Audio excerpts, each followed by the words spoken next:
dari saat ini sampai selama-lamanya. Amin. Haleluya. Saya sangat percaya bahwa hari ini ada ucapan syukur di hati kita masing-masing. Mengapa? Karena kalau kita masih hidup sampai dengan momen ini, itu pasti semata-mata karena Tuhan masih menopang kita. Semata-mata karena Tuhan masih berkenan mengizinkan kita untuk menjalani kehidupan ini. Tuhan masih punya maksud untuk kita. Sebab bukankah yang terbaik bagi setiap orang percaya adalah di surga?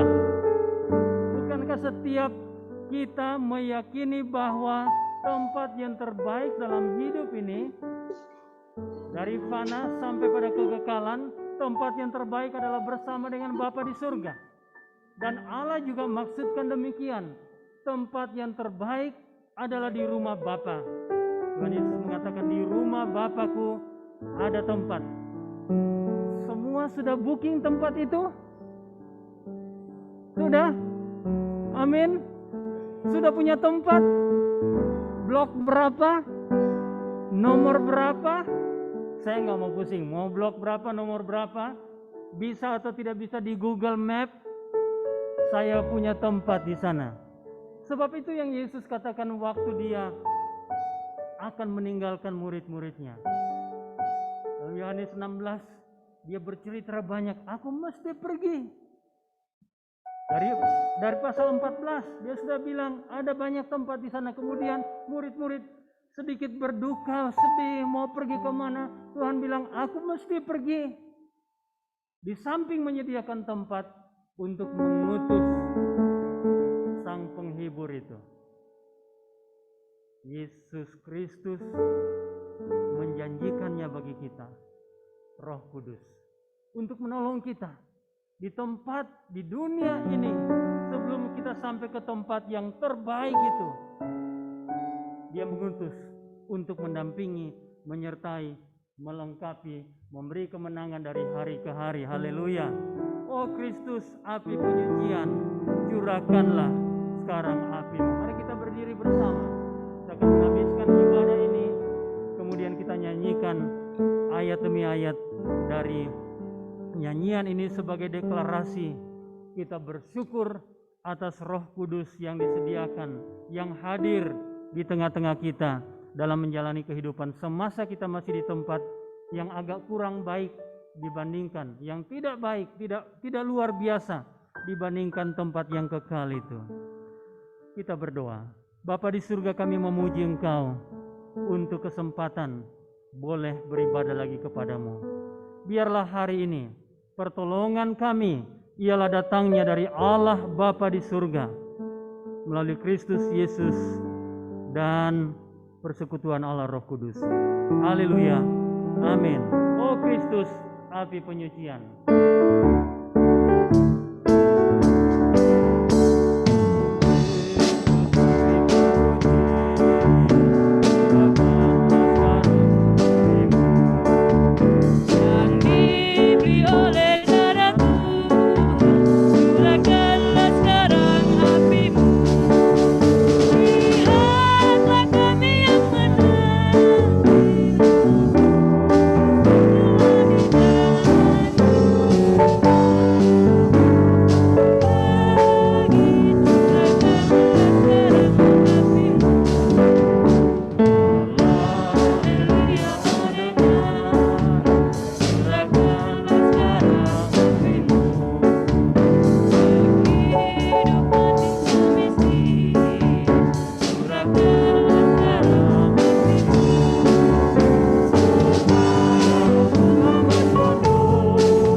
bilang tadi kita nyanyikan semua ayatnya, tetapi saya pikir ayat yang keempat bagus kalau kita baca, kita deklarasikan, kita ungkapkan sebagai sebuah kerinduan, tetapi juga sebagai sebuah keyakinan.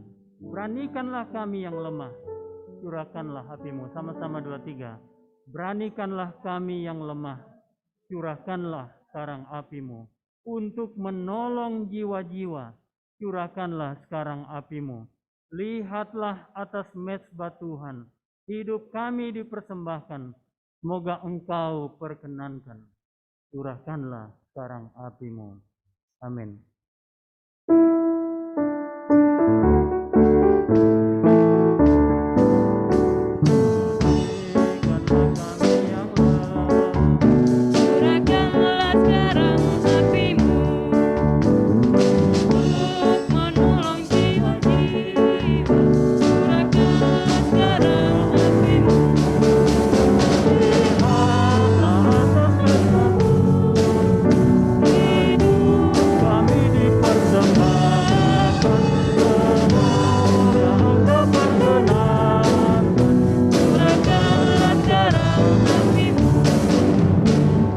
Silakan duduk. Kita akan nyanyikan 2 kor doa pada pagi hari ini, melanjutkan momen di permulaan ibadah kita. Roh Kudus, Roh Tuhan, turun atasku. Dengan versi baru, kemudian kita lanjutkan dengan penuhkanlah saya, penuhkanlah saya. Seringkali ada orang bertanya secara kritis, mengatakan apakah itu berarti Roh Kudus tidak ada di sini? Sehingga kita masih harus meminta, Tuhan datanglah, Roh Kudus penuhi saya. Saya ingin mengatakan Roh Kudus sudah ada di sini. Dia bahkan sudah ada sebelum kita ada. Sejak kita diselamatkan, terima Tuhan Yesus sebagai Tuhan dan Juru Selamat kita, Dia sudah tinggal di dalam kehidupan kita. Yang terjadi seringkali kita tidak mengalami kuasanya. Yang terjadi seringkali kita mengesampingkan Dia. Yang terjadi seringkali kita ingin berjalan dengan kemampuan kita sendiri. Padahal Roh Kudus itu, yang adalah Allah sendiri, sudah siap setiap waktu untuk memberikan pertolongan, kekuatan bagi kita. Jadi ketika kita menyanyikan kor-kor ini, lebih kepada bukan mengundang Dia datang lagi, tetapi lebih kepada mengekspresikan Tuhan, berkuasalah. Tuhan, berkaryalah.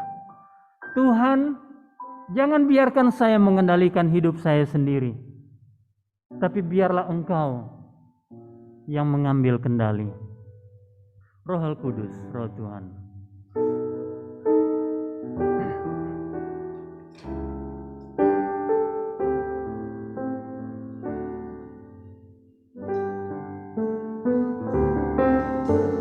Roh Kudus, Roh Tuhan, turun atas.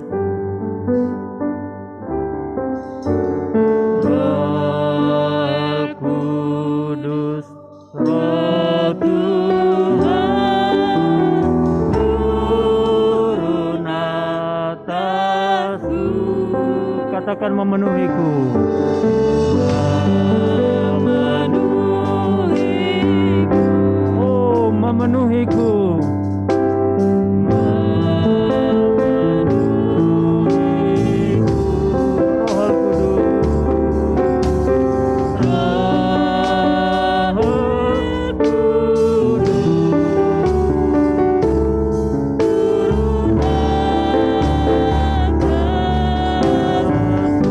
Sekali lagi kita nyanyikan Roh Kudus, Roh Tuhan. Roh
penuhkanlah saya.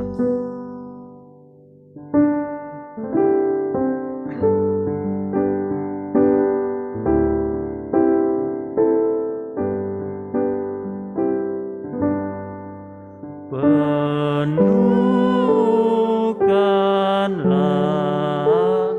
saya. Amin. Penuhkanlah kami Tuhan. Penuhkanlah saya. Benar Tuhan, demikianlah kerinduan kami.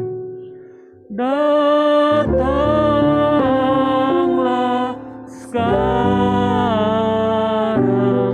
Roh Kudus, penuhkanlah saya. Sekali lagi buka hati kita mengatakan penuhkanlah saya. Penuhkanlah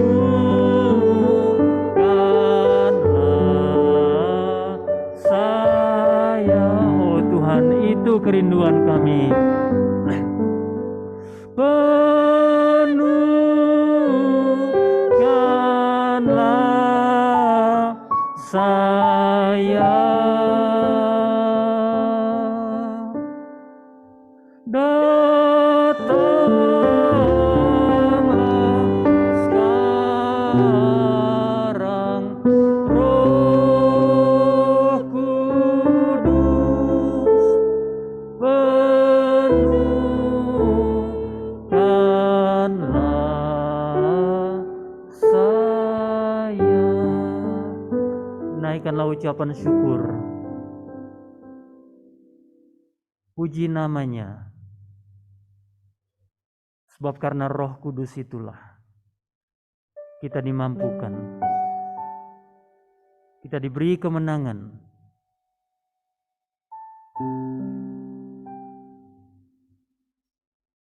Puji namanya, agungkan dia.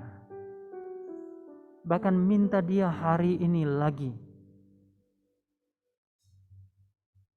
menyatakan manifestasi kehadirannya dalam hidup kita masing-masing. Oh Bapa, terimalah pujian dan hormat kami. Sebab sungguh karena kehadiran-Mu setiap waktu, ya Allah Roh Kudus, menjadikan kami menang. Kami ada hari ini karena kuasa-Mu itu, Sang Penghibur. Ketika kami merayakan hari Pentakosta hari ini, ingatkan kami bahwa ini bukan hanya sekedar perayaan, tapi kesempatan untuk lagi mengalami kuasa Roh Kudus dalam hidup kami. Oh, terimalah syukur kami dan hadirlah sepanjang ibadah ini. Haleluya. Amin. Amin. Haleluya, saudara-saudara sekalian. Betapa berbahagianya kita hari ini ada di rumah Tuhan untuk merayakan Pentakosta. Saudara-saudara, saya bersyukur kepada Tuhan karena masih bisa merayakan hari ini. Tadi seperti Kolonel mengatakan bahwa kesempatan kita sebenarnya semakin berkurang. Kita tidak tahu kapan Tuhan berkenan atas kehidupan kita.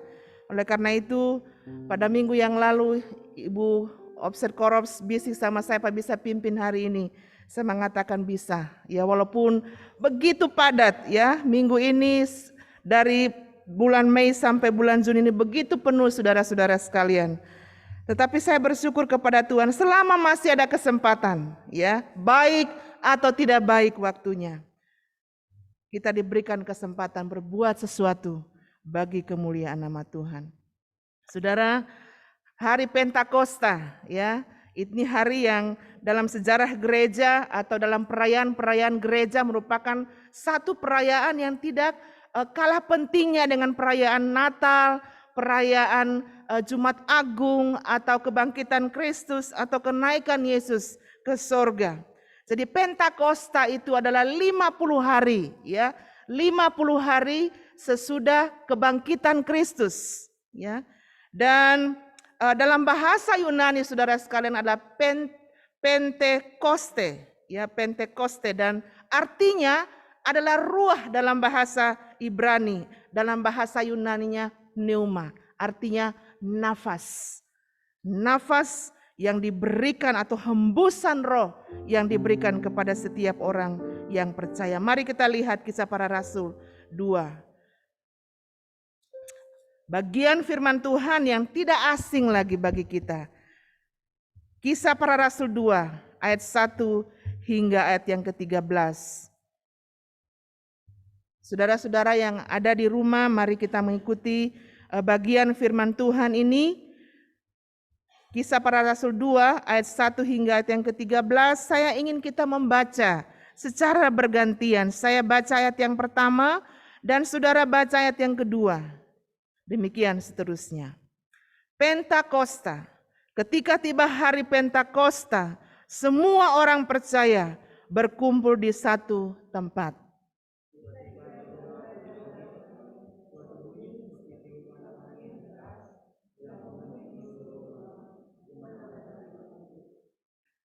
Dan tampaklah kepada mereka lidah-lidah seperti nyala api yang bertebaran dan hinggap pada mereka masing-masing.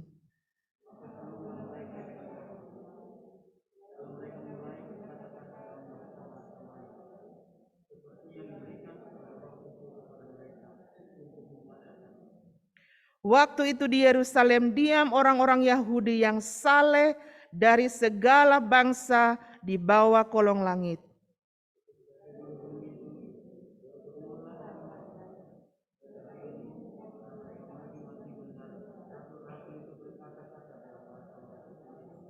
Mereka semua tercengang-cengang dan heran, lalu berkata, bukankah mereka semua yang berkata-kata itu orang Galilea?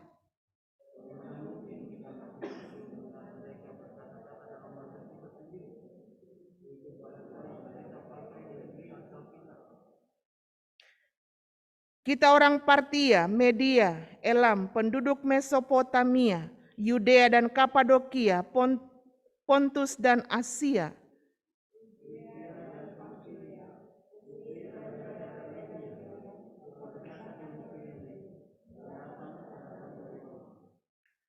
Baik orang Yahudi maupun penganut agama Yahudi, orang Kreta dan orang Arab, kita mendengar mereka berkata-kata dalam bahasa kita sendiri tentang perbuatan besar yang dilakukan Allah.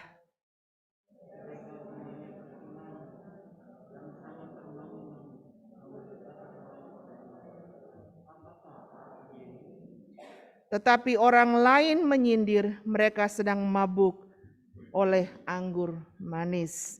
Saudara-saudara, dalam bagian ibadah ini ada dua bagian renungan saya seperti pendahuluan.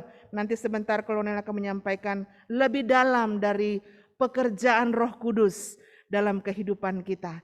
Saudara, sebagai orang percaya saya berterima kasih kepada Tuhan karena Roh Kudus itu bukan hanya daya kekuatan, ya.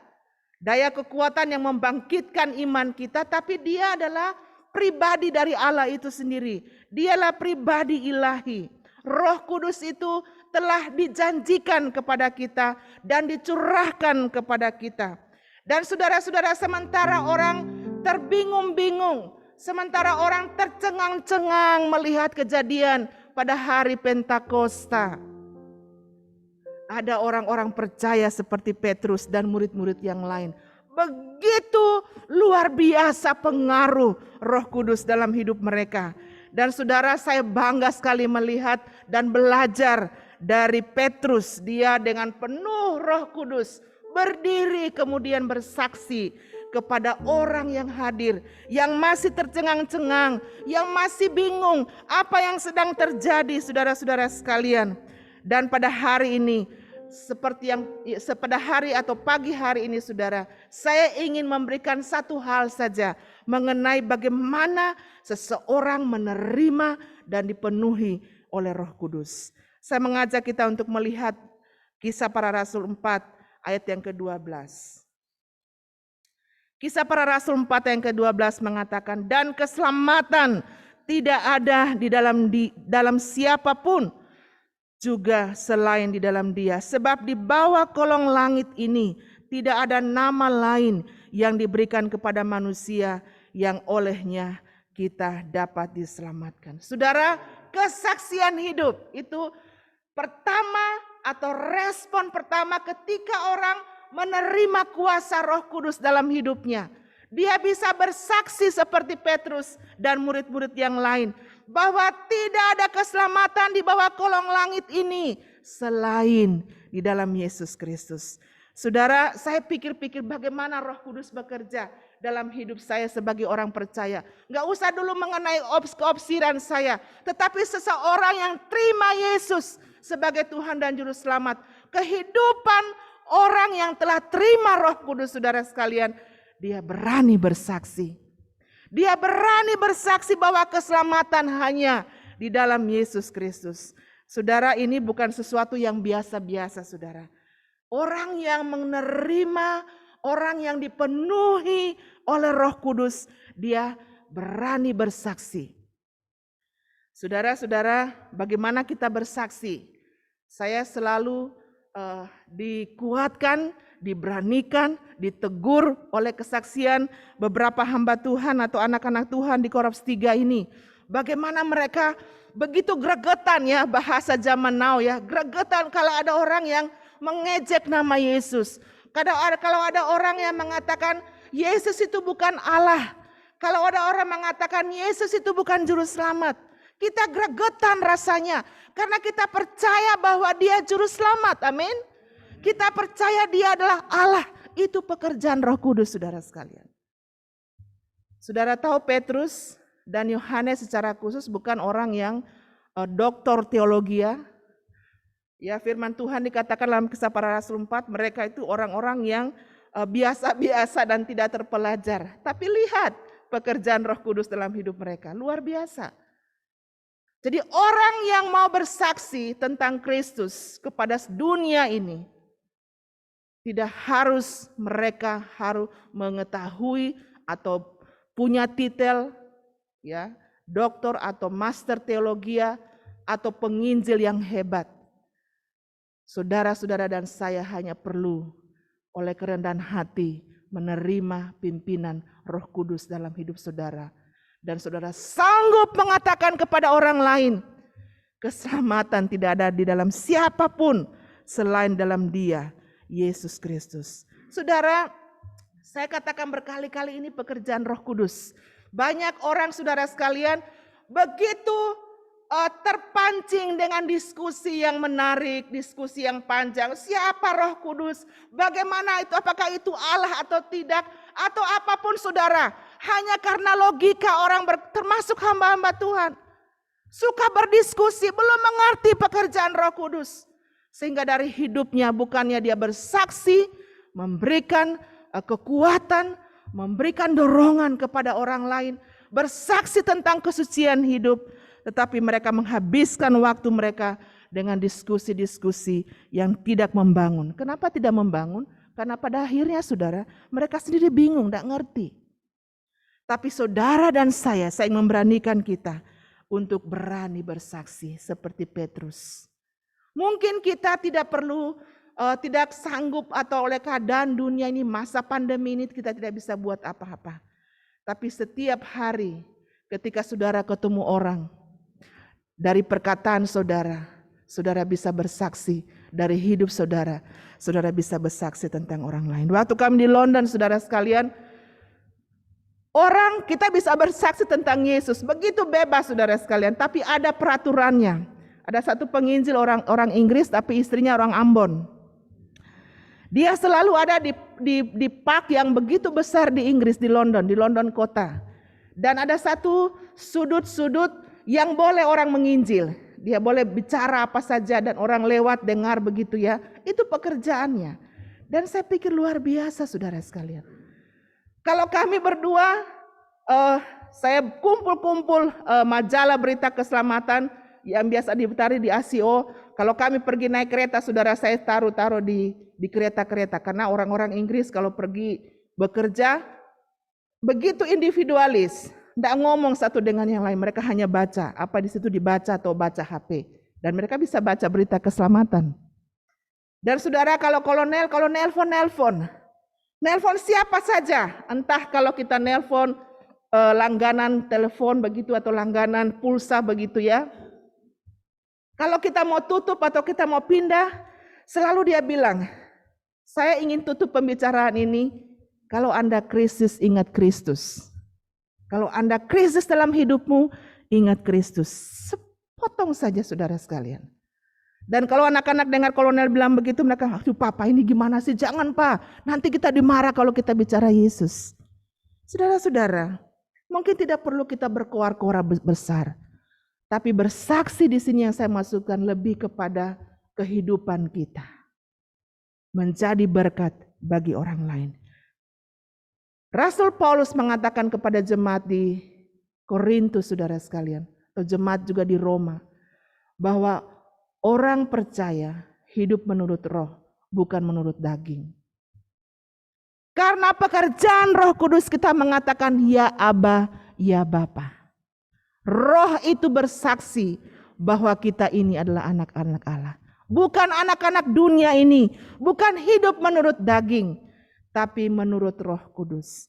Kiranya kita senantiasa diberanikan. Yang pertama pengertian kita, waktu kita ingat Pentakosta, ingat pekerjaan Roh Kudus untuk memampukan kita bersaksi, bersaksi, bersaksi. Karena itu putusan atau perintah Tuhan, pergilah ke seluruh dunia dan beritakanlah Injil. Baptislah orang di dalam nama Allah Bapa, Anak, dan Roh Kudus. Tuhan memberkati kita pada bagian yang pertama ini. Saudara, kita nyanyikan pujian, ku menang bersama Yesus Tuhan. Dan ada sukacita, lalu ku jalan dengan Yesus tiap hari. Dan saya ingin memberikan kesempatan bagi saudara yang ingin menyampaikan kesaksian, yang ingin menyampaikan berkat pekerjaan Tuhan, pengalaman-pengalaman iman saudara yang hadir di gereja maupun saudara-saudara yang beribadah dari rumah. Kita nyanyikan 3 kor ini berturut-turut.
Dengan Yesus setiap hari. Jalan dengan Yesus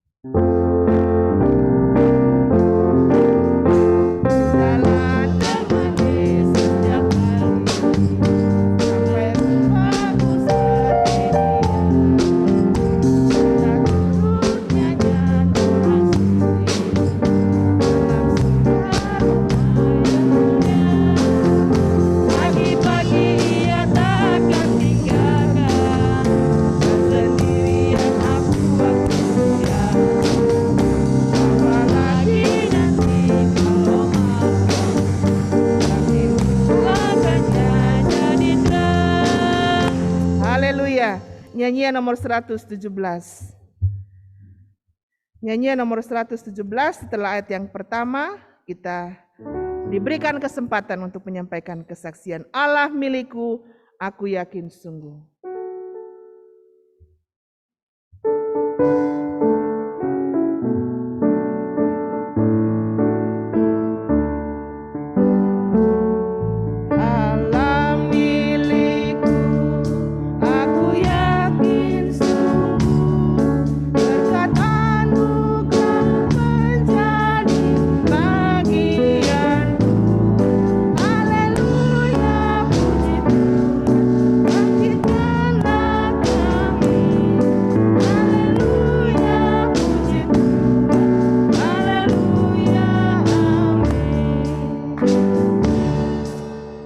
Ada yang ingin kesaksian? Pak Agus, silakan.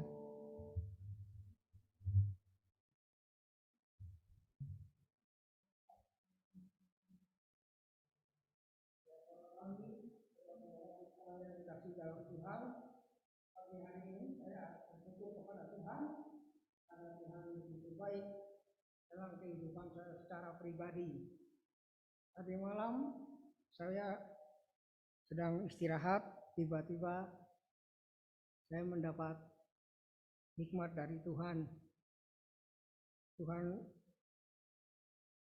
berbicara kepada saya, Agus, kamu besok kesaksian. Kamu menyanyikan satu nyanyian yang mungkin ini lama jarang dinyanyikan. Tapi ini adalah merupakan tuntunan dari Roh Tuhan untuk saya menyanyikan nyanyian ini. Nyanyian nomor 241. Memang nyanyian ini jarang dinyanyikan pada ibadah-ibadah kesucian, tetapi saya akan menyanyikan nyanyian ini dengan versi nyanyian nomor 170. Saya minta nada F.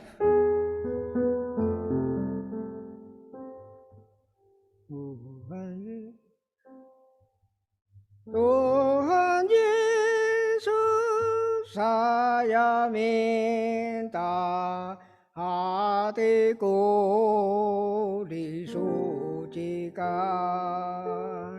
agar saya menaati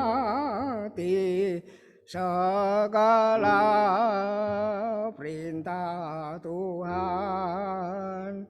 Roh El Kudus, Roh El Kudus, turunlah sekarang ini. Terangkanlah hatiku, biar saya jadi suci. Tuhan Yesus, saya ingin hidup selalu dekat-Mu. Biar saya boleh dengar segala perkataan Tuhan. Roh El Kudus, Roh El Kudus, turunlah sekarang ini. Terangkanlah hatiku, biar saya jadi suci. Mana Tuhan suruh saya, ku hendak ikut juga. Ringan berat saya tak pilih, ikut saja selamanya. Roh El Kudus, Roh El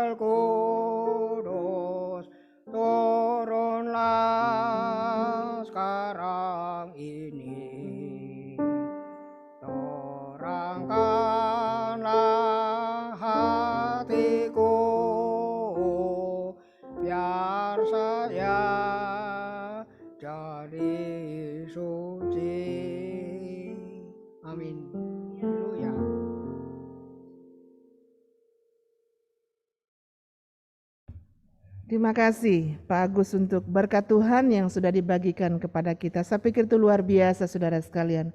Kerinduan kiranya Roh Kudus terus membimbing, Roh Kudus terus menguduskan kita. Dan terima kasih untuk pelayanan Pak Agus.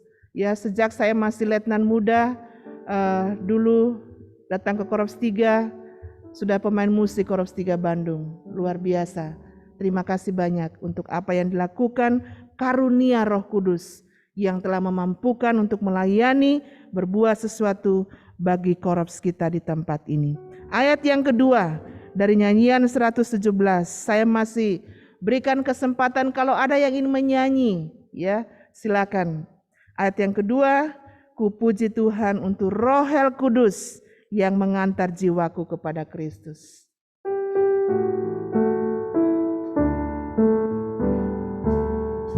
Ku puji Tuhan untuk Roh Kudus yang mengantar jiwaku kepada Kristus. Haleluya, puji Tuhan, bangkitkanlah kami.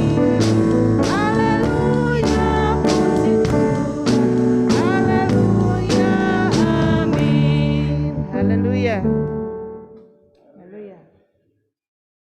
Selamat pagi Bapak Ibu yang diberkati Tuhan. Saya sebenarnya ingin menyanyi, tapi sebaiknya tidak saya lakukan.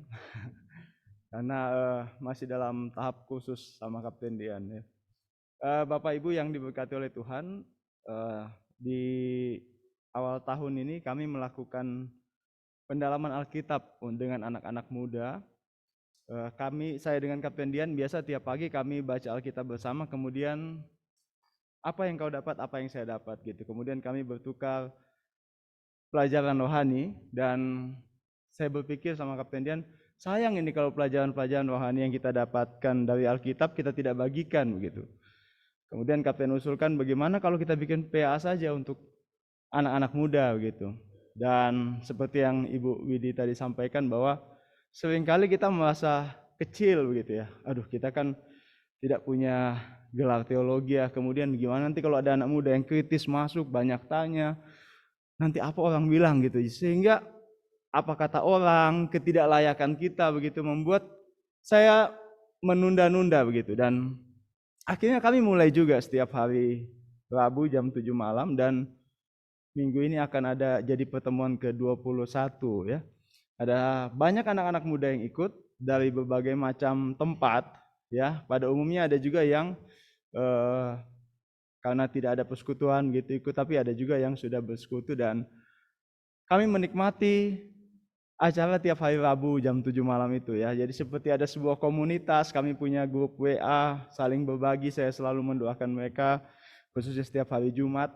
Dan suatu ketika saya dihubungi oleh opsi orang muda dan anak internasional karena mereka melihat di story saya selalu tiap minggu memasang undangan begitu, tapi mereka nggak tahu itu undangan apa. Kemudian mereka tanya melalui messenger ke saya, Kapten, apa yang kamu lakukan tiap hari Rabu? Kata Kapten Mark waktu itu, dan saya bilang itu adalah pendalaman Alkitab yang kami lakukan. Dan dia bilang, boleh enggak saya ikut bergabung satu kali?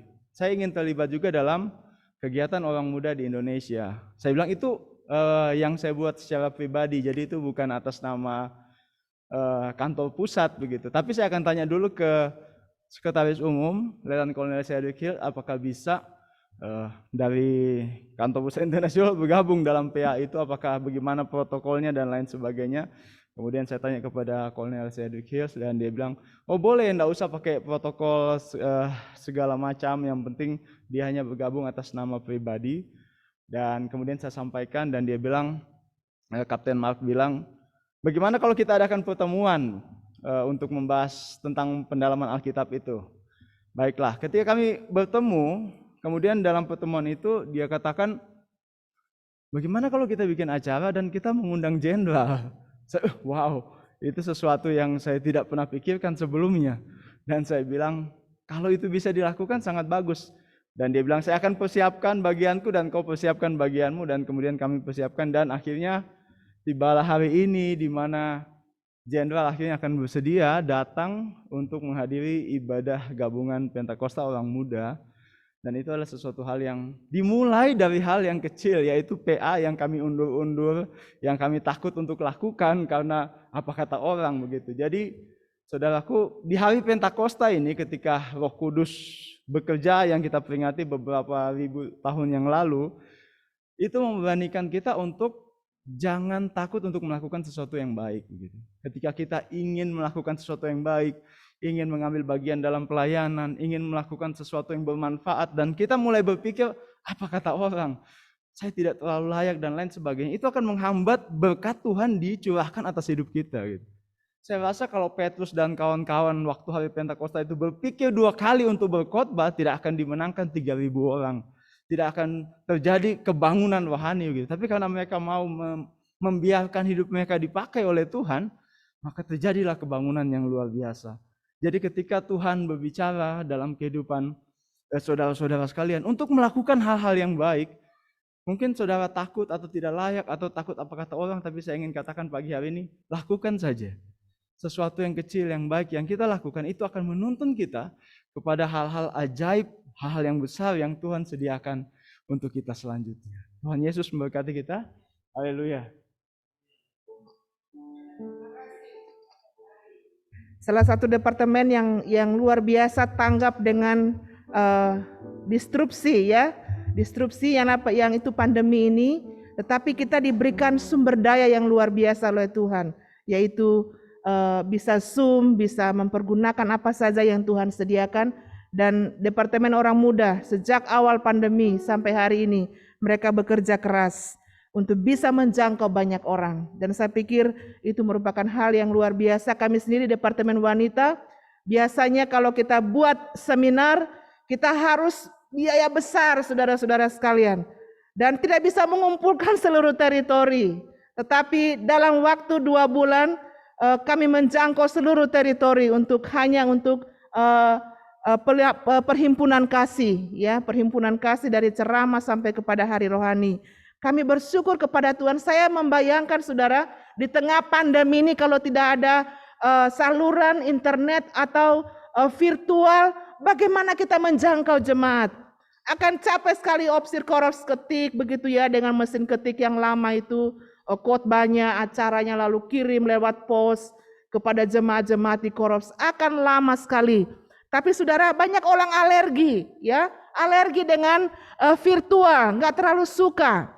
Saudara, kita tidak punya jalan lain, kita tidak punya cara lain untuk melakukannya. Tuhan berikan itu yang kita pakai dengan cara yang benar, dengan cara yang positif. Ya, terima kasih untuk kesaksiannya yang memberanikan kita untuk lebih banyak keluar, untuk bersaksi menjangkau banyak orang. Dan saudara, sebentar sore jangan lupa kita ada undangan kegiatan memperingati Pentakosta bersama dengan Jenderal dan Komisioner Rosalie Pedal ya, jam 5 sore ya.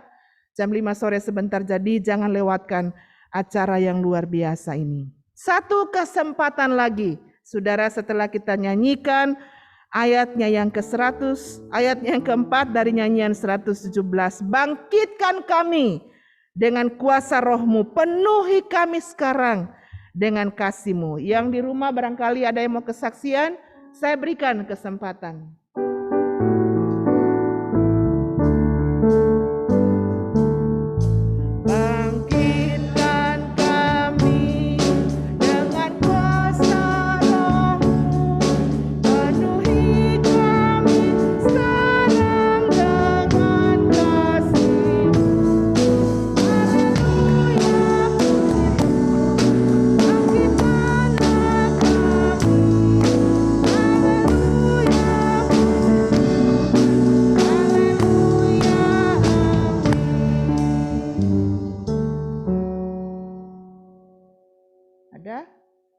Haleluya.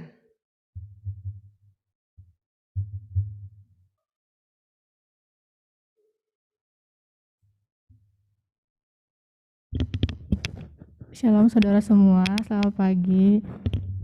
Di sini saya sedikit mau cerita betapa baiknya Tuhan dalam kehidupan saya, terutama terhadap pertolongan Tuhan dalam saya menjalani praktek.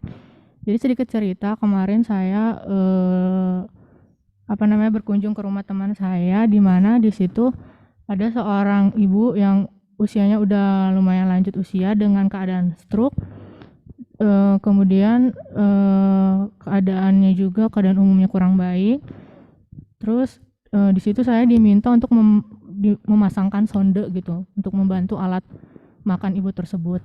Nah, tapi di sisi lain di situ saya takut karena ibu itu benar-benar dalam keadaan kritis yang benar-benar seharusnya itu dibawa ke ICU gitu, karena cuman keluarganya nggak menyetujui karena katanya takut dikira COVID gitu. Jadi nanti kalau misalnya udah nggak ada, jadi nggak bisa dijenguk dan lain sebagainya, alasannya itu. Nah, akhirnya di situ dengan pertolongan Tuhan saya coba memasang sonde itu 4 kali saya saya masukin dari di bagian hidung sama kanan kiri, nggak ada yang berhasil di situ, Pak. Terus di situ saya kayak ngerasa gagal. Ya ampun, baru kali ini saya masang sonde nggak masuk ke lambungnya gitu. Di situ saya panik, benar-benar panik, dan ya udahlah, yang penting saya udah melakukan itu gitu kan. Nah, setelah itu memang nggak berhasil gitu karena sudah saya pancing dari pakai spatnya itu nggak keluar makanannya, berarti nggak masuk di lambung nih. Kenapa ini, ada yang salah apa gitu? Apa saya kurang tepat atau apa? Di situ benar-benar saya grogi, takut, panik juga. Nah, akhirnya saya bantu aja lewat mulutnya, kasih makan sedikit-sedikit. Setelah itu jeda beberapa jam, ternyata 30 menit kemudian ibu itu udah nggak ada gitu kan. Dari situ saya makin panik lagi karena terakhir yang kontak dengan saya, kontak dengan beliau yaitu saya gitu kan. Saya takut disalahin atau lain sebagainya gitu kan. Tapi di situ kayak Tuhan tuh bilang sama diri saya, ayo mulai lakukan gitu. Sekalipun kamu gak bisa, kamu gak mampu, lakukan. Ternyata memang udah waktunya gitu, ibu itu dipanggil, jadi organ tubuhnya sudah mulai tidak bisa berfungsi gitu. Jadi pas diambil cairannya juga nggak keluar gitu. Sama halnya sama waktu saya praktek di rumah sakit Cibabat juga gitu. Ketika saya ambil darah nggak keluar, ternyata 30 menit kemudian ibu itu udah nggak ada. Nah, jadi di situ saya udah mulai, oh mungkin karena emang udah waktunya gitu kan. Nah, setelah itu keluarga di situ benar-benar nangis dan lain sebagainya, berkumpul kayak gitu kan.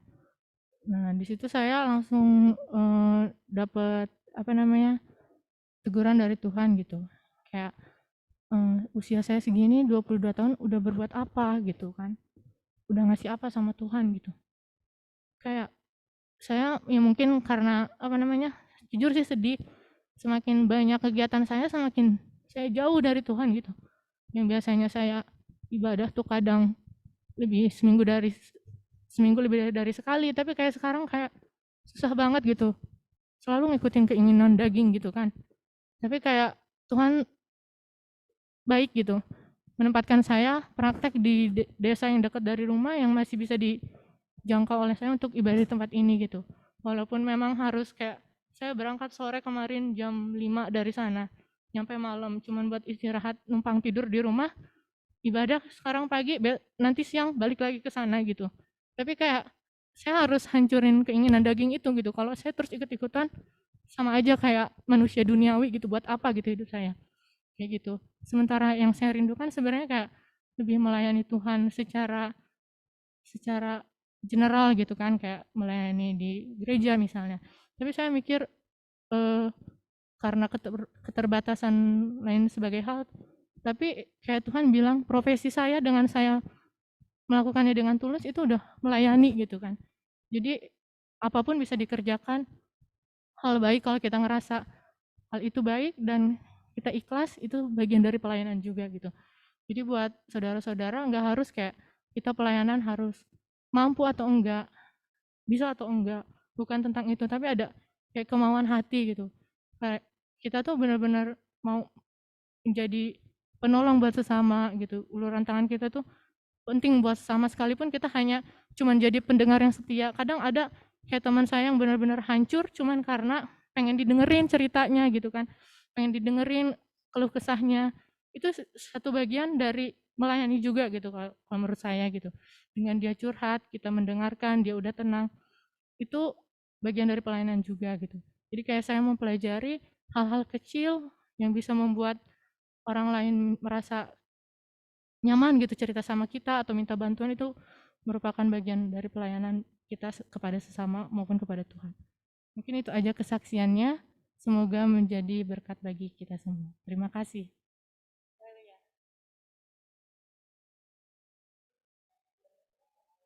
Biasa pelayanan kasih ya, menghibur, merawat mereka yang sakit, itu merupakan pelayanan yang luar biasa. Kalau tadi dia katakan mendengarkan cerita orang adalah juga pelayanan, yaitu pelayanan di mana kita menyediakan waktu kita untuk mendengarkan orang bercerita tentang masalah mereka, dan kita mendengarkan itu sesuatu yang luar biasa yang bisa dilakukan. Terima kasih, Tuhan terus memberkatimu dalam tugas dan pelayananmu. Saudara, kita akan memberikan persembahan kita bagi Tuhan, nyanyian nomor 52 dari buku nyanyian kita, Roh Kasih yang Abadi Bimbing Laku Tiap Hari.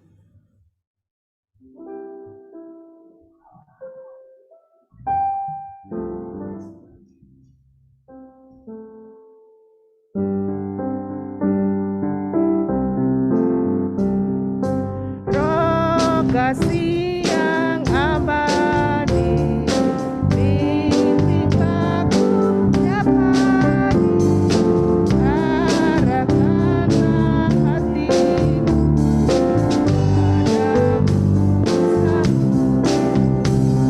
dunia seisinya akan lenyap semua.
Saudara-saudara untuk bangkit berdiri.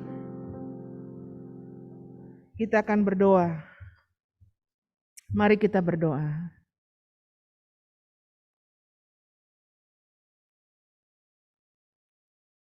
Di hadapan-Mu ya Tuhan, kami datang bersyukur untuk kesempatan boleh memberi persembahan kami bagi Tuhan. Kami tahu semua yang kami miliki datangnya dari Tuhan. Kami bersyukur karena kami bisa memberi bagi Tuhan, besar maupun kecil. Kami ingin persembahkan untuk kemuliaan nama-Mu. Terlebih Tuhan, terimalah persembahan kehidupan kami masing-masing, baik yang ada di rumah maupun kami yang ada di ruangan gereja ini. Bapa di surga, pada kesempatan ini kami berdoa untuk Yosi, bagi Bapak Agus, bagi Kapten Damar Harimukti, yang telah memberkati kami melalui kesaksian mereka. Biarlah Tuhan teruslah memberkati rumah tangga, memberkati pribadi, memberkati pelayanan, memberkati pekerjaan mereka. Apapun yang mereka rindukan bagi Tuhan, untuk Tuhan pakai mereka. Kami percaya Tuhan sudah jawab dan Tuhan sedang bekerja menjadikan mereka berkat bagi banyak orang. Bapa di surga, pada kesempatan ini kami datang berdoa bagi saudara-saudara kami, anggota Korps 3 Bandung yang sudah lama tidak beribadah bersama dengan kami, baik itu yang ada di Korps maupun secara virtual. Kami berdoa Tuhan, siapapun mereka yang sudah lama kami tidak berjumpa, kami berdoa Tuhan, apapun keadaan mereka, berkatilah mereka ya Tuhan. Biarlah segala sesuatu yang mereka sedang buat dan rencanakan, tolonglah mereka untuk mengandalkan Tuhan. Tolonglah mereka untuk tidak meninggalkan Tuhan. Tolonglah mereka untuk hidup senantiasa dekat kepadamu. Kami berdoa bagi jemaat Tuhan yang sedang dalam pemulihan karena sakit. Kami berdoa Tuhan, Engkau Allah yang Maha Kuasa. Engkau melihat iman mereka. Kami berdoa Tuhan, Engkau pulihkan mereka. Kami berdoa bagi mereka yang sedang bergumul karena keadaan rumah tangga, karena keadaan ekonomi mereka. Bapa, kami terbatas menolong mereka, tetapi Engkau tidak pernah terbatas. Maka kami percaya Tuhan, melalui cara-Mu sendiri, Engkau menolong mereka, Engkau menguatkan iman mereka, Engkau memberanikan mereka, bahwa Roh-Mu yang kudus selalu menguatkan, menghibur, membimbing, memberikan kesabaran kepada mereka. Bapa di surga, berkati Korps kami, berkati Mayor Handoko dan Nyonya, berkati Sersan Mayor Korps, berkati Sekretaris dan Bendahara Korps, berkati Sekretaris PKP dan PKW, berkati Opsir orang OS, orang muda dan anak-anak di Korps kami. Mereka yang selalu bersedia menolong dan melayani. Tuhan, hamba berdoa, Engkau berkati mereka. Terima kasih Bapa di sorga, untuk semua kegiatan di Korps kami, untuk semua rencana yang ada di Korps ini diberkati oleh Tuhan. Bapak, kami tahu seperti peristiwa Pentakosta, Engkau menambahkan jumlah mereka, maka kami yakin Tuhan menambahkan jumlah anak-anak Tuhan yang baru percaya, atau yang sudah percaya tapi lama sudah meninggalkan Tuhan, untuk kembali kepadamu. Oh Tuhan, tolonglah kami supaya kami menjadi saksi Tuhan yang baik untuk membawa orang lain kepada Tuhan. Terima kasih Bapa di surga. Terima kasih dalam nama Tuhan Yesus. Amin. Amin. Saudara, saya ingin kita silakan duduk. Saya ingin kita menyanyikan kembali ayat yang ketiga dari nyanyian tadi. Bila rasa kuasa-Mu ku tahu Engkau sertaku. Kita nyanyikan tanpa drum. Kita pakai musik keyboard dulu untuk menolong kita, mempersiapkan hati kita untuk mendengarkan firman Tuhan.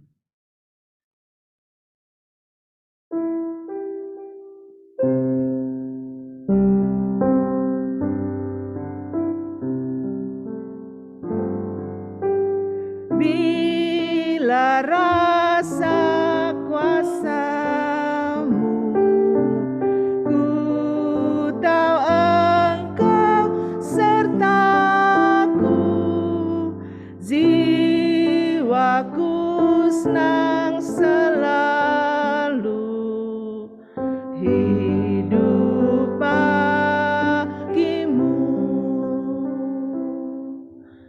Pikiran yang gelisah, semua dosa hilang.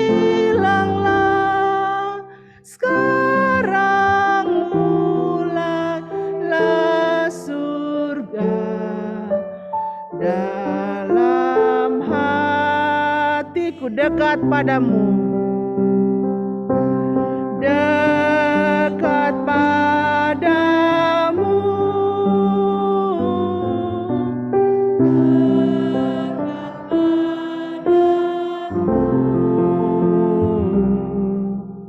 Semoga selalu ku rasa dekat padamu. Amin, amin. Saya percaya itu merupakan sebuah kerinduan dari setiap orang yang sungguh ingin mengalami berkat kuasa Roh Kudus di dalam kehidupannya. Renungan kita pada hari ini lebih lanjut saya ingin sampaikan dengan berfokus kepada berkat oleh Dia, yaitu Roh. Berkat oleh Roh yang ada padaku. Berkat oleh Roh yang ada padaku. Saya ingin kita jelas sedikit tentang judul ini. Berkat oleh Roh. Kalau saya mengatakan berkat dari Roh, maka saudara-saudara sekalian, maka cenderung bahwa Roh itu berada di luar kita. Karena kita berbicara dari Dia, itu berarti dari seseorang, tetapi oleh itu berarti Dia yang mengerjakannya di dalam kita. Dan ini yang saya ingin kita secara khusus memahaminya. Dan kalau berbicara tentang berkat oleh Roh yang ada padaku, maka kita perlu memahami juga bahwa siapakah Roh itu. Saudara sekalian, seringkali orang berfokus sedemikian sempit bahwa Roh Kudus itu adalah Roh yang memanifestasikan dirinya melalui bahasa roh. Dan ditekankan sedemikian rupa bahwa hanya kalau kita bisa berbahasa roh, maka kita dikuasai oleh Roh Kudus. Hanya kalau kita bisa melakukan mujizat kesembuhan, maka itu berarti roh memang ada di dalam kita. Tapi saya ingin mengatakan kepada kita bahwa roh yang kita maksudkan di sini adalah Allah sendiri. Kami percaya bahwa di dalam pribadi Allah ada 3 pribadi di dalam Allah, yakni Allah Bapa, Anak dan Roh Kudus, yang tak terpisahkan dalam intinya dan yang sama kuasa dan kemuliaannya. Pada mulanya adalah firman. Dikatakan ketika menunjuk tentang Yesus, tetapi pada mulanya roh juga ada di sana. Sehingga saudara sekalian, ketika kita berbicara tentang Roh Kudus, kita tidak sedang berbicara tentang satu objek. Kita tidak sedang berbicara tentang salah satu manifestasi dari Allah. Tapi kita berbicara tentang Allah itu sendiri. Allah yang tinggal di dalam kita, yang olehnya pekerjaan Allah dapat dinyatakan. Tadi Ibu sudah berbicara tentang salah satu manifestasi atau bukti daripada Allah Roh Kudus yang menguasai kehidupan kita. Kita diberanikan untuk bersaksi. Kita diberanikan untuk berbicara tentang siapa Tuhan. Saudara sekalian, saya ingin mengajak kita untuk melihat dari Roma pasal 8. Roma pasal 8 secara khusus, ini panjang ayatnya, ayat 1 sampai dengan ayat yang ke-17.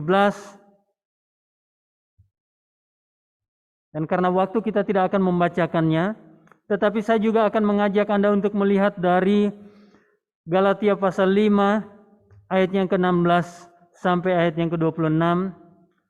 2 perikop itu secara khusus kita akan fokus untuk melihat berkat oleh Dia yang ada padaku.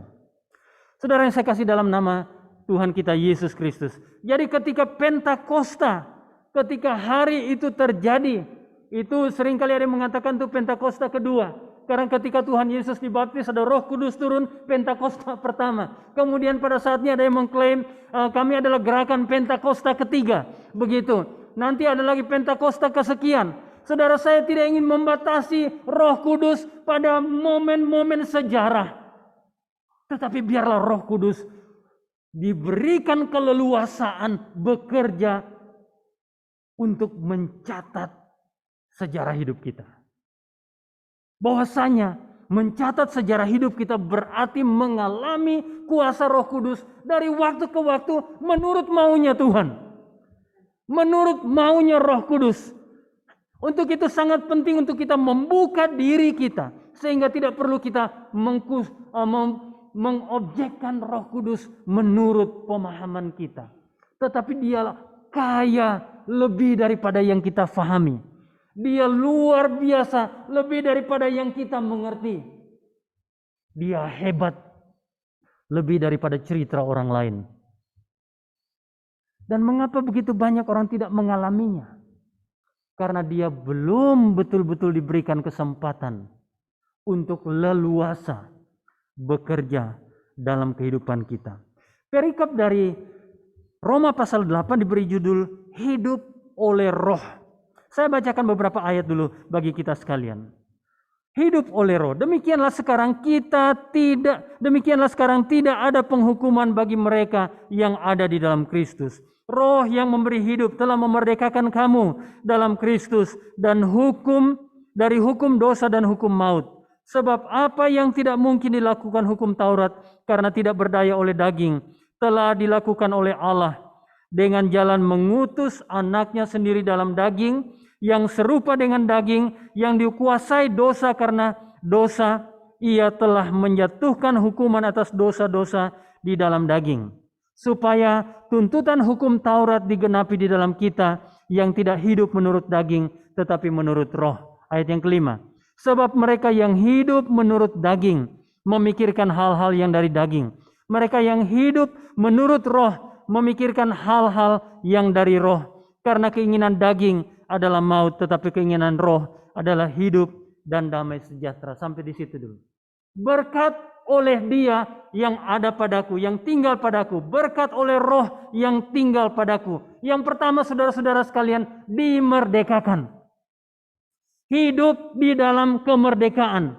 Hidup tidak lagi dikungkung oleh dosa, tidak lagi dikuasai oleh roh kejahatan atau roh dunia ini, tetapi telah dimerdekakan. Dia telah hidup oleh roh, bukan lagi oleh daging. Dia telah mengalami regenerasi. Karena keinginan daging adalah maut, tetapi keinginan roh adalah hidup dan damai sejahtera. Kalau merujuk ke ayat-ayat sebelumnya di bagian pertama, dikatakan tidak ada lagi penghukuman. There is no more condemnation. Tidak ada lagi penghukuman bagi orang yang telah ditebus oleh Yesus Kristus. Dan itu dimeteraikan oleh Roh Kudus yang ada padaku. Sudahkah kita dimerdekakan? Sudahkah kita bebas? Saya yakin kita semua telah dibebaskan. Telah dimerdekakan oleh kuasa roh Tuhan di dalam kehidupan kita. Berkat yang kedua, dan saya ingin mengatakan kalau kita mau daftar seluruh berkat Roh Kudus, kita akan pulang hari Jumat nanti. Karena tidak habis-habisnya. Hanya beberapa saja. Berkat yang kedua saya ingin bagikan kepada kita sekalian. Perhatikan ayat yang ke-26, 27 dan 28. Saya loncat dari perikop tadi tapi masih dalam pasal yang sama. Demikian juga roh membantu kita dalam kelemahan kita. Sebab kita tidak tahu bagaimana sebenarnya harus berdoa. Tetapi roh sendiri berdoa untuk kita kepada Allah dengan keluhan-keluhan yang tidak terucapkan. Dan Allah yang menyelidiki hati nurani mengetahui maksud roh itu, yaitu bahwa ia sesuai dengan kehendak Allah berdoa untuk orang-orang kudus. Kita tahu sekarang bahwa Allah turut bekerja dalam segala sesuatu untuk mendatangkan kebaikan bagi mereka yang mengasihi Dia, yaitu mereka yang terpanggil sesuai dengan rencana Allah. Berkat yang kedua adalah roh itu menolong kita di dalam kelemahan kita dan bahkan di dalam doa-doa kita. Bukankah banyak di antara kita yang selama ini atau dalam perjalanan hidupnya mengalami hidup penuh dengan kelemahan?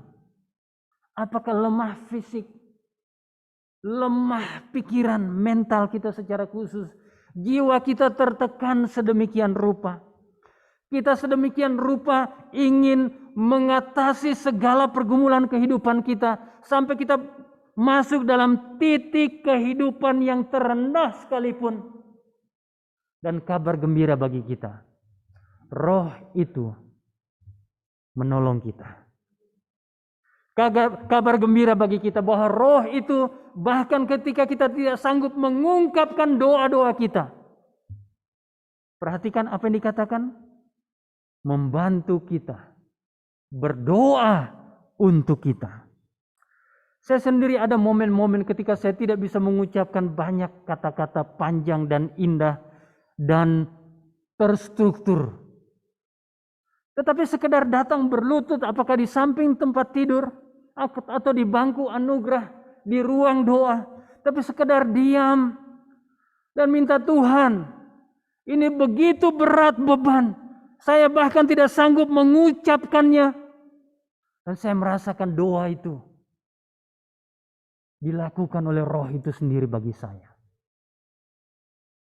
Dan tanpa bisa dijelaskan, saya bangkit dari berlutut itu. Saya bangkit dari duduk itu. Berdoa. Tanpa bisa dijelaskan, beban itu terangkat. Adakah yang sedang terbeban pada hari ini? Adakah yang sedang mengalami kelemahan, bahkan kelemahan itu seolah-olah mengalami kemenangan? Aneh ya, kelemahan seolah-olah mengalami kemenangan. Kelemahan itu menaklukkan kekuatan kita. Saya ingin mengatakan kabar gembira Pentakosta bagi kita adalah bahwa Roh itu memampukan kita dalam kelemahan kita. Dan bahkan mengungkapkan kelemahan-kelemahan kita itu kepada Bapa di surga. Haleluya.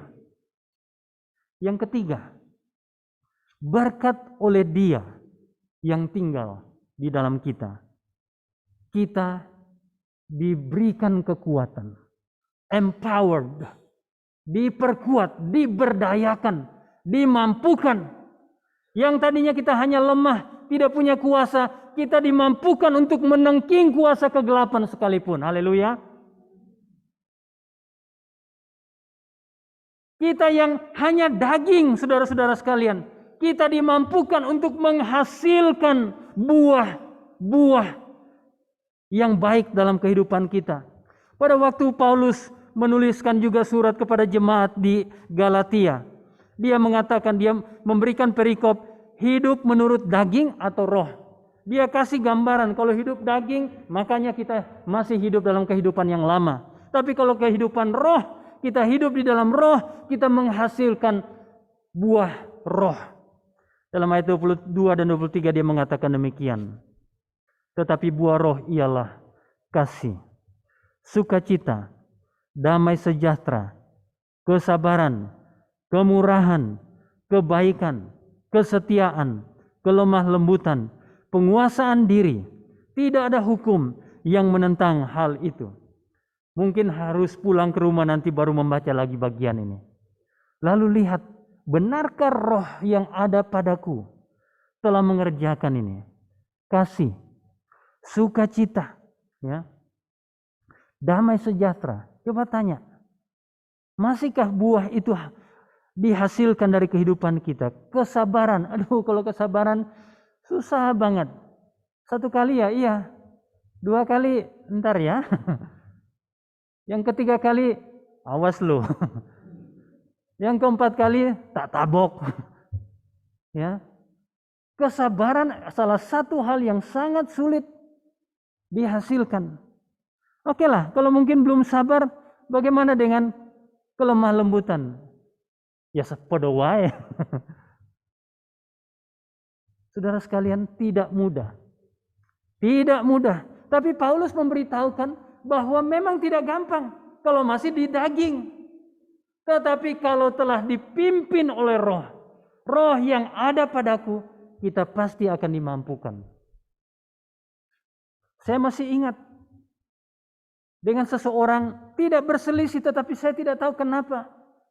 Ibu ini dan juga kebetulan suster begitu. Tiap kali ketemu kalau saya selamat pagi atau selamat siang atau selamat sore, dia buang mukanya. Ya. Kalau saya buka maskernya, saya bisa kasih tunjukkan bagaimana dia buang mukanya begitu. Selamat pagi, suster, buang mukanya lagi. Prajurit bala keselamatan. Saya hanya berdoa saja. Kebetulan waktu itu masih semangat-semangatnya kandidat, luar biasa. Biasanya semangatnya luar biasa. Roh Tuhan, tolonglah saya. Dan saya tidak bisa bikin apa-apa, saya hanya berdoa untuk suster ini. Lalu suatu waktu dia minta bicara kepada saya. Kandidat, boleh saya bicara? Kami atur waktu di kantor, di rumah sakit, lalu dia bicara. Dia bilang, saya jengkel sekali sama kandidat. Kaget saya. Kenapa jengkel? Saya tidak tahu kenapa, juga saya jengkel. Dan itu sebabnya setiap kali kandidat kalau sampaikan selamat pagi dan sebagainya, saya tidak mau balas. Saya iri. Iri apanya? Begitu, tapi hari ini saya minta maaf. Maafkan saya. Dan kami berdamai. Buah roh itu tidak gampang. Tapi saya ingin mengatakan Roh Kudus sanggup menghasilkannya bagi kita. Dan ternyata itu adalah rahasia dalam relasi kita satu dengan yang lain.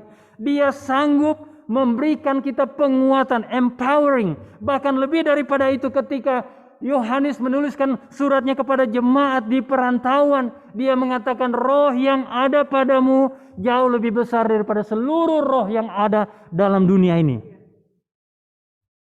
Roh yang ada padamu jauh lebih besar daripada seluruh roh yang ada dalam dunia ini.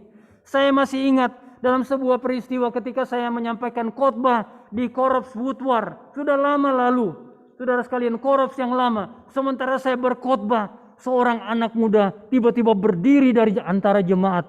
Kemudian dia maju ke di bagian gang tengah menuju ke mimbar, lalu dia tunjuk-tunjuk saya seperti itu. Dia sedang dikuasai oleh roh jahat. Tetapi tanpa saya melakukan apa-apa, tanpa siapa melakukan apa-apa, ketika dia semakin mendekat ke depan, dia tersungkur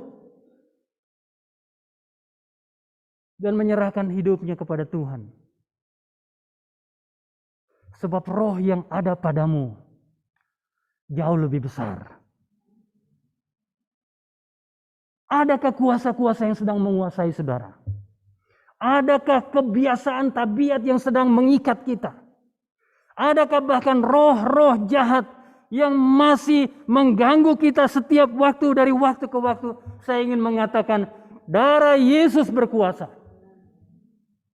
Melalui rohnya yang kudus, sesuai dengan apa yang dikatakan oleh Rasul Yohanes. Roh yang ada padamu jauh lebih besar daripada seluruh roh yang ada di dalam dunia ini. Puji nama Tuhan.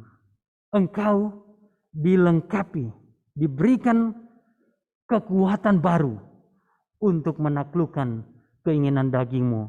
Bahkan untuk menaklukkan apa yang hendak dilakukan oleh dunia ini bagi saudara-saudara sekalian. Saya ingin merangkum dengan mengutip ayat 14 dari Roma pasal 8 tadi. Semua orang yang dipimpin roh Allah adalah anak Allah. Itu adalah sebuah deklarasi dan kesimpulan yang tidak bisa diganggu-gugat dan akan menjadi rahasia bagi kita sekalian. Kalau kita betul-betul anak Allah, maka biarlah roh memimpin hidup kita.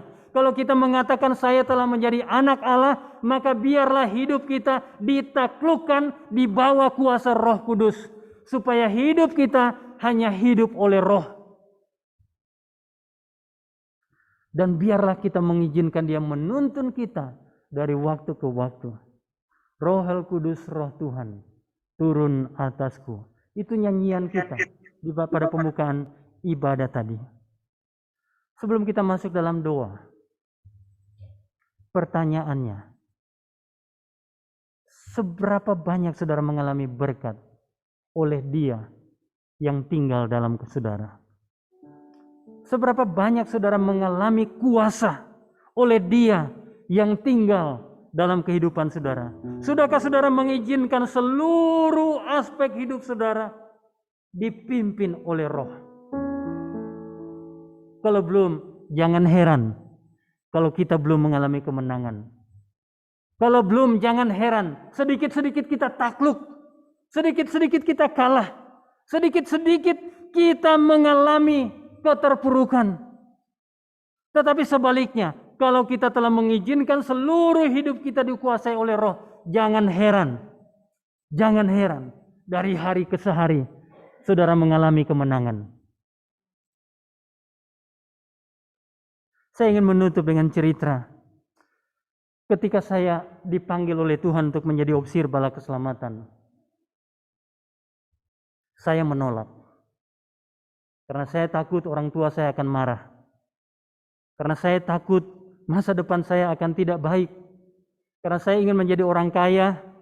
Saya sudah punya angan-angan kalau suatu waktu saya berkeluarga, anak-anak saya ingin sekolahkan lebih tinggi daripada saya bila perlu ke luar negeri begitu. Itu angan-angan saya waktu masih muda, umur 19-20 tahun. Tuhan panggil saya untuk menjadi opsir. Saya tolak. Saya bilang, Tuhan kalau bisa jangan jadi opsir. Saya ingin melayani saja di gereja seumur hidup saya. Jadi opsir setempat biar, enggak apa-apa. Tapi jangan jadi opsir. Orang tua saya akan sangat malu dan sebagainya. Tetapi saya merasa Tuhan masih terus berbicara kepada saya. Saya sudah aktif di Korops. Kalau bilang aktif kalau opsir. Senin sampai Jumat saya mengajar di SD dan SMP Balak Selamatan Bandung 2. Bangun jam 4 pagi, siap pergi mengajar dulu pada pagi hari, lalu pergi kuliah, pulang, selesai kuliah pergi lagi ke Korops, mengajar lagi di SMP. Malam bantu OP mengerjakan beberapa apa yang bisa dikerjakan. Kalau diperlukan waktu luang saya nyetir untuk ibu-ibu PKW kemana begitu. Saya membantu pembukuan Korops. Saya berikan semuanya. Dan sering kali pulang tengah malam ke tempat kos. Tapi Tuhan tetap bilang, Roh itu tetap mengatakan, aku mau engkau melayani aku penuh waktu. Sebagai opsir. Sehingga saya sampai pada satu titik di mana saya merasa, kalau begini Tuhan di dalam kekristenan enggak benar ini. Masa saya dipaksa? Saya tidak mau bukan karena apa-apa, saya sayang orang tua saya. Tidak bolehkah saya sayang orang tua saya? Kenapa harus saya tinggalkan? Kalau begini saya merasa tidak betul kekristenan ini. Saya sampai pada pemikiran itu. Saya akan kasih tinggal saja. Saya mulai memikirkan agama-agama lain. Yang mungkin lebih baik daripada kekristenan. Sampai pada satu titik di mana saya betul-betul berada pada ambang ketidakpastian. Satu malam sekitar jam 11. Karena biasa saya tidur baru jam 12 malam. Waktu muda masih kuat tuh. Jam 12 tidur, bangun jam 4. Tiap hari seperti itu. Tiba-tiba saya melihat seperti sebuah kegelapan di kamar tempat kos saya. Lalu saya melihat ada dua tangan dari jendela. Gelap, ingin menangkap. Dan ingin mencekik. Lalu saya dengar suara yang mengatakan, kamu mati. Kamu mati. Kamu mati. Sampai hari ini itu suara masih jelas. Tapi saya mau bilang Roh Kudus lebih keras suaranya mengatakan, kamu hidup. Kamu hidup. Tapi waktu malam itu, kamu mati. Kamu mati. Dan tangan itu mencekik leher saya. Saya tidak sedang mimpi. Saya sementara duduk dan membaca. Tapi dalam suasana seperti itu, saya tidak berdaya dan suara itu semakin keras. Kamu mati, kamu mati.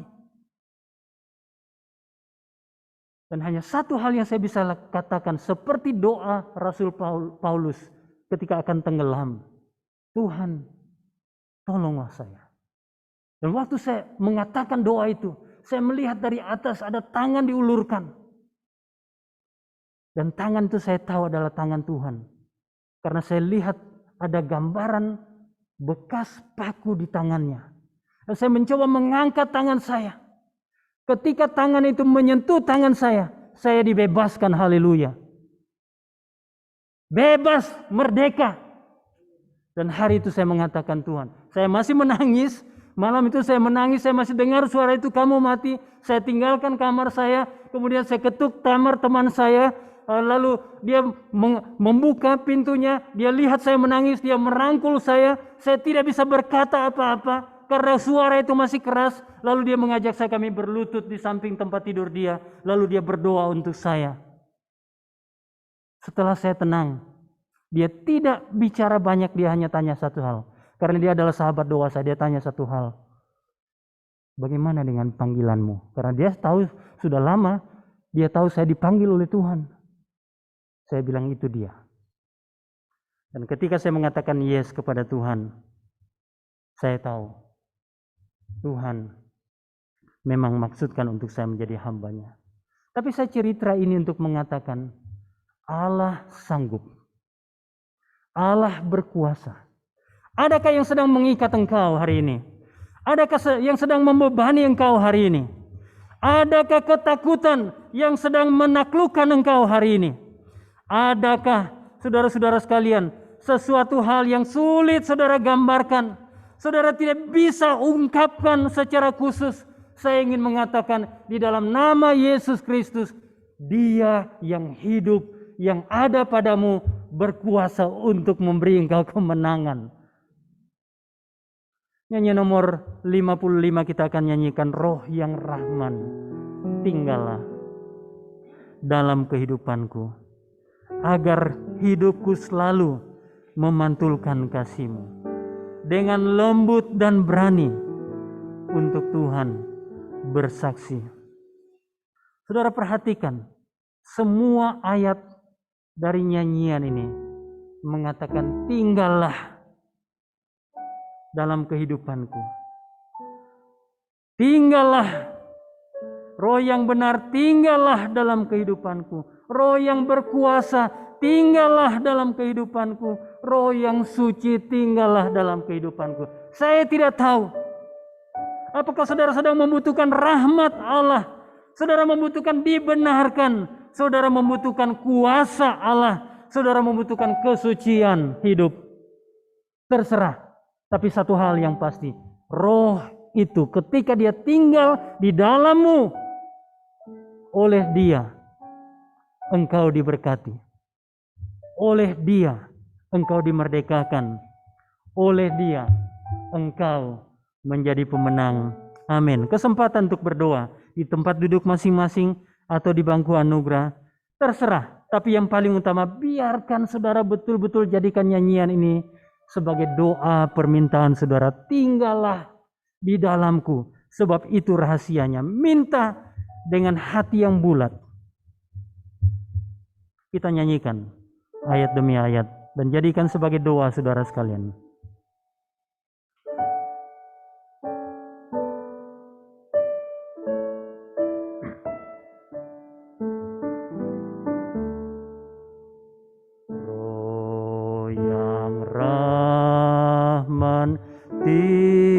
Tinggallah dalam kehidupanku, agar hidupku selalu memantulkan kasih-Mu dengan lembut dan berani untuk Tuhan bersaksi. Dengan lembut dan berani untuk Tuhan bersaksi.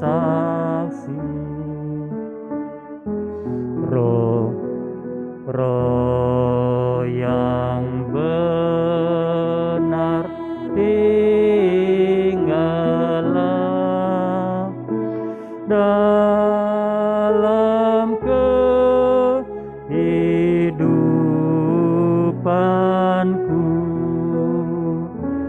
Berilah hikmat ilahi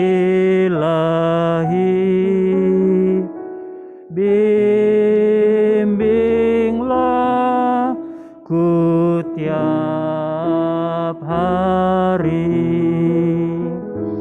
dengan kata dan teladan, kabarkan kasih Tuhan dengan kata dan teladan, kabarkan kasih Tuhan. Ayat yang ketiga mengatakan sekali lagi, roh yang kuasa. Adakah saudara yang sedang membutuhkan kuasa Roh Kudus itu dalam kehidupan saudara? Saudara sedang membutuhkan kuasa membebaskan saudara. Bahkan saudara membutuhkan kuasa untuk menjadikan saudara pemenang, atau mungkin kuasa untuk mengambil keputusan tentang hidup saudara. Untuk orang-orang muda, maaf kalau saya harus mengatakan roh yang sedang berkata kepada saya, menantang engkau orang-orang muda. Kalau sekian lama engkau bertanya-tanya tentang masa depanmu, engkau bertanya saya mau jadi apa nantinya. Saya ingin mengatakan kalau Tuhan hari ini berbicara kepadamu untuk engkau persembahkan hidupmu bagi Dia, melayani Dia, kenapa tidak? Kenapa tidak? Katakan ya kepada dia pada hari ini sebelum waktunya terlambat. Ayat yang terakhir kita nyanyikan sebelum kita berdoa, termasuk yang di rumah, dimanapun saudara berada. Kalau saudara membutuhkan doa secara khusus, berdiri di tempat saudara sekalian di rumah. Saya tidak perlu melihatnya, Tuhan sedang melihat saudara. Roh Kudus sedang ada di sana bersama dengan saudara sekalian. Mari berdiri. Kita nyanyikan koor ini bagi yang mereka membutuhkan doa secara khusus, boleh berdiri sambil kita nyanyikan ayat yang terakhir. Roh yang suci tinggallah dalam kehidupanku,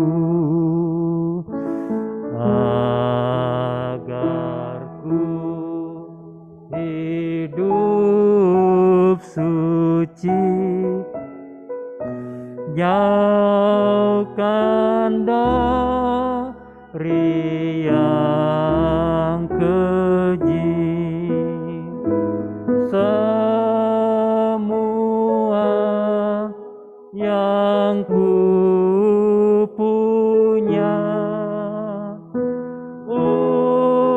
untuk Tuhan selamanya. Semua yang ku punya untuk Tuhan selamanya. Mari silakan berdiri bagi mereka yang ingin didoakan secara khusus.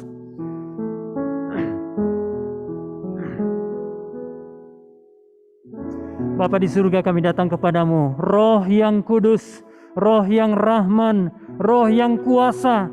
Kami membuka hati kami meminta Engkau tinggal dalam hidup kami. Sebab hanya ketika Engkau tinggal dalam hidup kami, Pentakosta itu nyata dari hari ke hari. Untuk itu Bapa, dengarlah doa kami masing-masing. Ada umat Tuhan yang bertelut di bangku anugerah. Ada umat Tuhan yang berdiri di tempat mereka masing-masing, di korop sini maupun di rumah. Tuhan, lawatlah mereka. Oh, jadikanlah hari ini Pentakosta lagi. Roh-Mu turun. Sesungguhnya Engkau sudah turun. Roh-Mu dinyatakan bagi mereka. Yang sakit disembuhkan, yang belum bebas dimerdekakan, yang terbeban, roh yang kuasa mengangkat beban mereka, yang ingin mengambil keputusan untuk masa depan mereka. Tuhan meteraikan keputusan mereka, yang ingin mempersembahkan hidupnya. Kalau ada orang-orang muda kami ingin mempersembahkan hidupnya, seumur hidupnya bagi Tuhan, terima persembahan mereka. Yang takut Tuhan beranikan, yang putus pengharapan Tuhan mampukan melihat di dalam Tuhan ada pengharapan. Terima kasih Engkau bangunkan rohani kami, bangunkan roh kami hari ini. Terima kasih Bapa. Oh, yang membutuhkan kuasa Roh Kudus nyata dalam kehidupan rumah tangga mereka, rumah tangga yang retak, rumah tangga yang mengalami kekeringan, rumah tangga yang mengalami kelesuan. Roh Tuhan membangkitkan rumah tangga ini. Terima kasih Bapa. Haleluya. Yang membutuhkan kuasa dalam pelayanan, oh lengkapi kami dengan kuasa-Mu itu. Terima kasih. Terima kasih. Haleluya. Amin. Amin. Dan saudara sekalian, kita akan nyanyikan nyanyian nomor 280. Kemudian nanti saya akan berdoa penutup sekaligus mendoakan acara yang akan berlangsung sore nanti. Saudara, mari kita berdiri bersama-sama. Minta maaf kita agak lama hari ini. Sesuai protokol kesehatan kita sudah melanggar. Sudah hampir 2 jam. Saudara, ayat yang pertama dari nyanyian nomor 280. Oleh kemenangan-Mu ya Tuhan, aku tuntut kemenangan. 1 ayat saja dan kemudian kita terima doa berkat.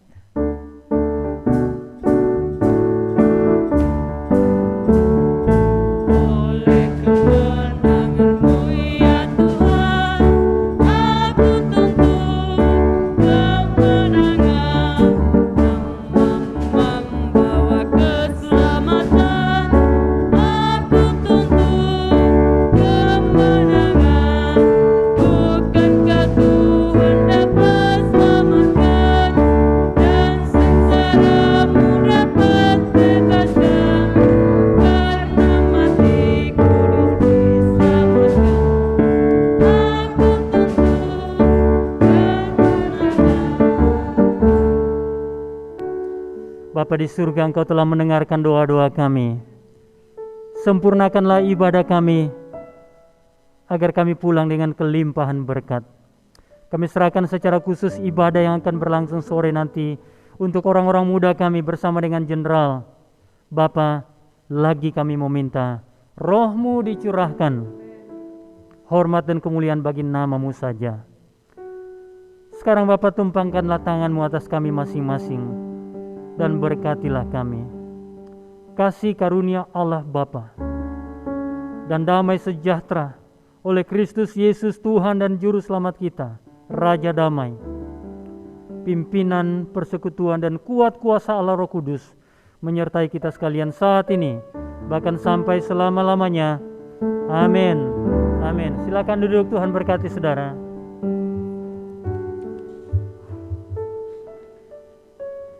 Terima kasih bagi kedua hamba Tuhan yang pagi hari ini telah menjadi berkat yang luar biasa bagi kita. Di tengah segala kesibukan kedua hamba Tuhan yang dalam seminggu ini cukup sibuk, bahkan beberapa waktu ini begitu luar biasa padatnya acara. Tapi ketika saya meminta ya dengan segala kerinduan saya katakan boleh nggak nanti minggu depan ya, minggu lalu saya katakan kepada ibu, dan saya bersyukur mereka memberikan waktu, memberikan segala sesuatunya bagi kita, dan kami tetap berdoa Tuhan akan berkati pelayanan kedua hamba Tuhan ini sebagai pemimpin bala keselamatan di Indonesia, memberi kekuatan, kesehatan, hikmat dan kemampuan dari Tuhan untuk kegiatan kita sepanjang minggu yang akan kita jalani. Nanti sore bagi anak-anak muda secara khusus ada acara yang sangat luar biasa, dan saya berharap ini akan dapat menyentuh hati anak-anak muda untuk hadir, untuk bersama-sama menikmati berkat Tuhan. Terima kasih karena Kapten Dakmar dan Dian Harimukti yang dengan setia mendukung pelayanan orang muda di tempat ini. Pada hari Rabu ada kegiatan untuk anak-anak muda, sharing juga pendalaman Alkitab. Biarlah kita akan mendukung semuanya dan menerima berkat di dalamnya. Kemudian pada hari Kamis ada persiapan guru sekolah minggu. Pada hari Jumat jam 4 sore ibadah PKW, jam 7 ibadah bagi anak-anak muda. Kemudian pada hari Sabtu ada doa pagi dan sore hari ada persiapan ibadah. Pada hari Minggu depan kegiatan seperti saat ini, ibadah jam 8 pagi baik offline maupun online. Kemudian ada sekolah minggu yang masih terus dilakukan secara online dan ada PKP. Dan kita juga mendukung dalam doa bagi jemaat Tuhan, mereka yang saat ini sedang sakit. Ada anak Tiffany Nore, anak dari Ibu Febe dan Edwin Nore, saat ini sedang dirawat di rumah sakit. Ibu Susana juga dalam keadaan kurang sehat. Kemudian keluarga Bapak Robert Utasoid beberapa waktu lalu juga ada berita bahwa juga dalam keadaan yang kurang sehat. Kita terus berdoa bagi Ibu Erjani dalam proses pemulihannya, juga saudara-saudara jemaat Tuhan yang mungkin tidak dapat kami sebutkan satu persatu, juga secara khusus mohon dukungan doa bagi Bapak Alfon. Biarlah kiranya Tuhan akan menjamah dan memulihkan keadaannya. Juga bagi jemaat Tuhan yang dalam pergumulan di tengah keluarga, rumah tangga, kita terus mendukung mereka dalam doa. Dan saya percaya bahwa melalui kehadiran atau doa-doa kita itu semua memberi semangat tersendiri bagi jemaat Tuhan lainnya. Terima kasih, selamat datang. Ada saya lihat saudara ya, teman dari Kevin ya. Iya, terima kasih pagi hari ini bergabung bersama dengan kita. Terima kasih, selamat datang ya. Tuhan kiranya memberkati. Kemudian ada juga dari Ampera ini ya, saudara atau keluarga dari Ibu Iren. Terima kasih pagi ini bersama dengan kita. Tuhan kiranya memberkati yang di rumah. Saya menyapa saudara sekalian di dalam nama Tuhan Yesus. Terima kasih sudah bergabung bersama dengan kita pagi ini. Keluarga Mayor Jonggi, keluarga Ibu Vera, keluarga Ibu Cynthia Lesmana, Ibu Diana Lesmana, keluarga Bapak Kade, sekalipun Bapak Kade masih di Palu ya. Kemudian ada Yosua, Benyamin, ada Ibu Susana, juga keluarga Bapak Robert Utasoid, ada keluarga Ibu Suryati, juga Bapak Alfons, Ibu Aan Loka, juga Nadia, Ibu Julaika. Terima kasih kehadiran saudara sekalian bergabung dalam ibadah melalui Zoom. Tuhan kiranya memberkati. Selamat siang, Tuhan berkati kita sekalian, dan seperti biasa kita akan foto bersama ya. Mari.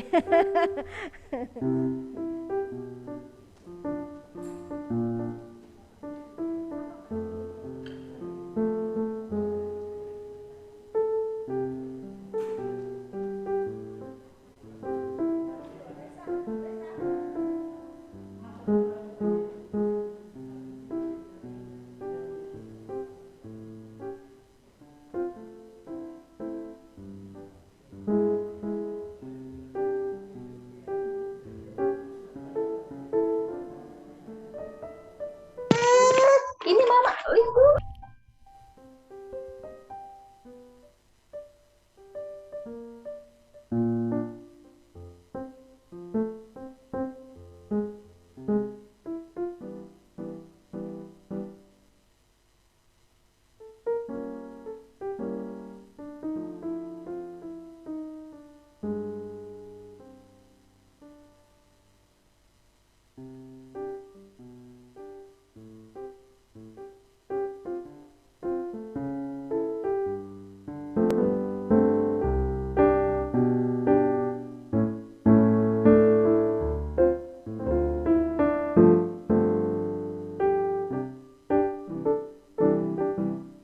Terima kasih atas pelayanannya. Terima kasih. Selamat hari Pentekosta.